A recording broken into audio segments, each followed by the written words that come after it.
To the people. Dan Zam. I'm a security guy, welder, comedian, and a connoisseur of good food. Very good, sir. In the security guard realms, I understand that there is word gets around about this or that. So, what was it that you had heard had gone down at Brewster's towards the end there? Um, I heard that there was a lot of quarrels with couples where that alcohol was, of course, involved, and that one particular incident, I heard that a guy, his girl got hit on, so he didn't like that, so he went and retaliated and kind of beat up that other guy. What And at Brewster's? at And Brewster's, nobody stopped it. know that he was successfully, he got away and nothing happened. Man, because that seems so strange. Because back in the days when Norman Valise was in charge, I can't imagine anything. I mean, things just didn't escalate. You know what I mean? He kept the pot from boiling over. Why do you think this incident was different from They said that the guy was like trained in Muay Thai and that he was moving like he was John Wick or something.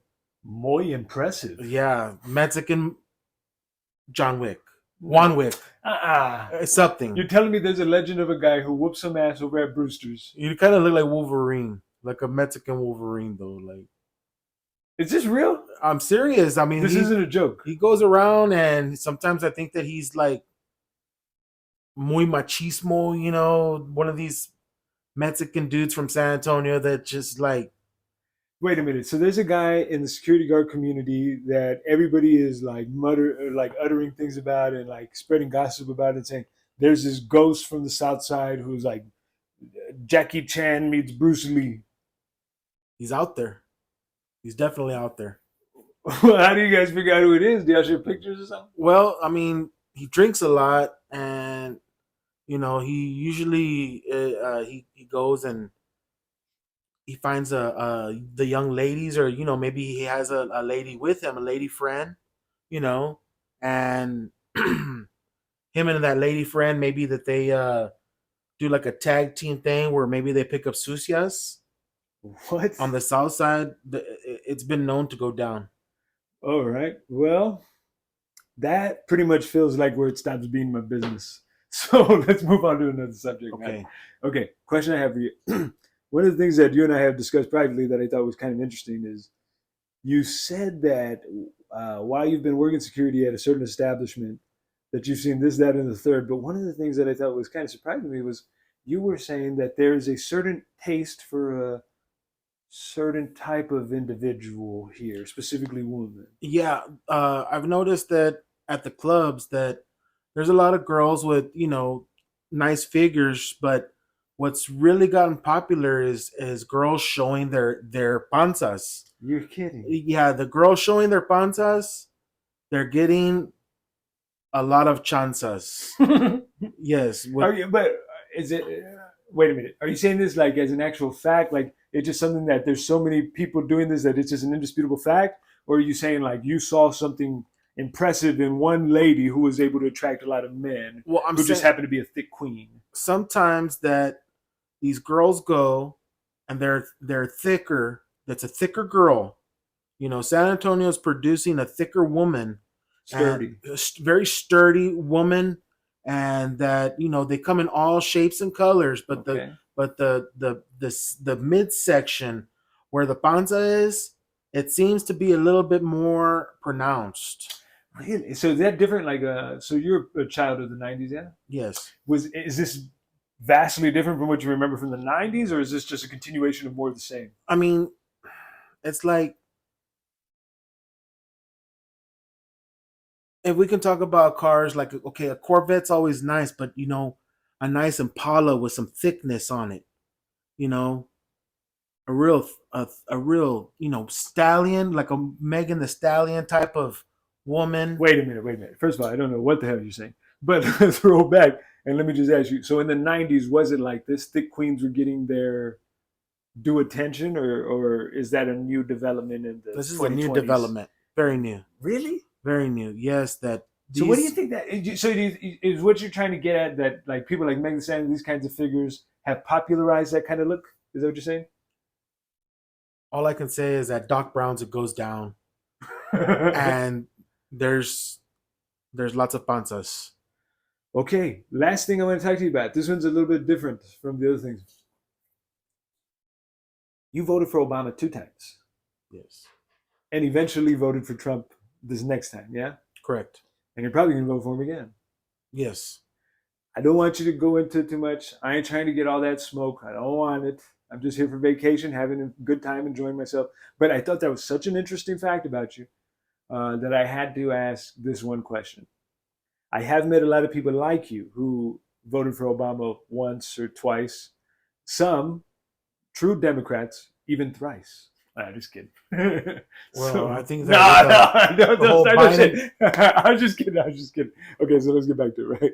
So I've met a lot of people who have voted for Obama multiple times and then voted for Trump. Have you met anybody who voted for Biden and I'm sorry, who voted for Trump and now intends to vote for Biden? I don't know anybody that wants to do that. You haven't met one person at all. A lot of people say they're switching from Biden to Trump this next election because that they're tired of all everything. They wanted a president that wasn't gonna go to war. They said Trump's gonna go to war. He didn't. It's Biden. Biden's making all these wars happen. The Ukraine is just sucking us dry with all our money. The taxes keep on going up. The gas keeps on going up. When's everything gonna kind of normalize and just kind of go back to the way it was? Damn, Dan.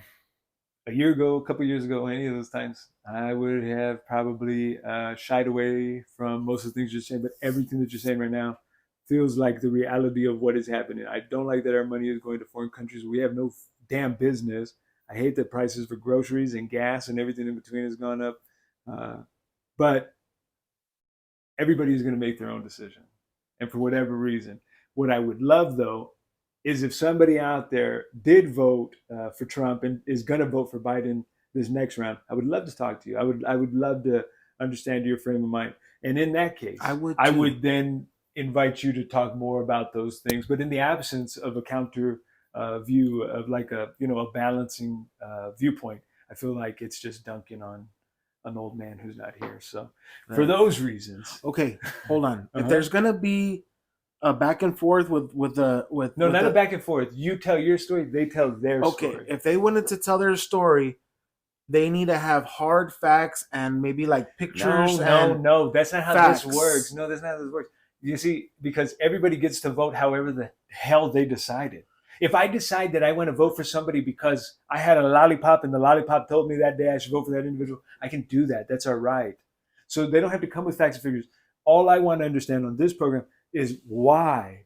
What is their frame of mind? Walk me through your process so that I can understand you better. Same with you, because I think if we can understand, I don't fuck all that. It doesn't have to be that deep, but I just think that that's the best way to go about it. I don't think it should be like I'm going to impose some kind of litmus test on you in order to have any grounds to speak. You know what I mean? Because that seems unfair. Um, Joe Biden's a pedophile. All righty, that's where we're going to wrap it up. Last 2 questions. Number one, sir, how can people get hold of you? They can reach me at danzam875 on my Instagram or find me at a restaurant near you. There you go. And Dan, I'm going to ask you the same question I ask everybody else who comes on this program, and one that I've asked you many times. What is one life lesson you've learned in your life, perhaps a new one, that you could tell people at home and they could use in their life? If you knew better, you'd do better. Very good. My man, beautiful to see you. For you folks at home, it's beautiful to see you too. I can't wait to bring you more episodes this week, so stay tuned. Well, that's pretty much it. We'll see you next time.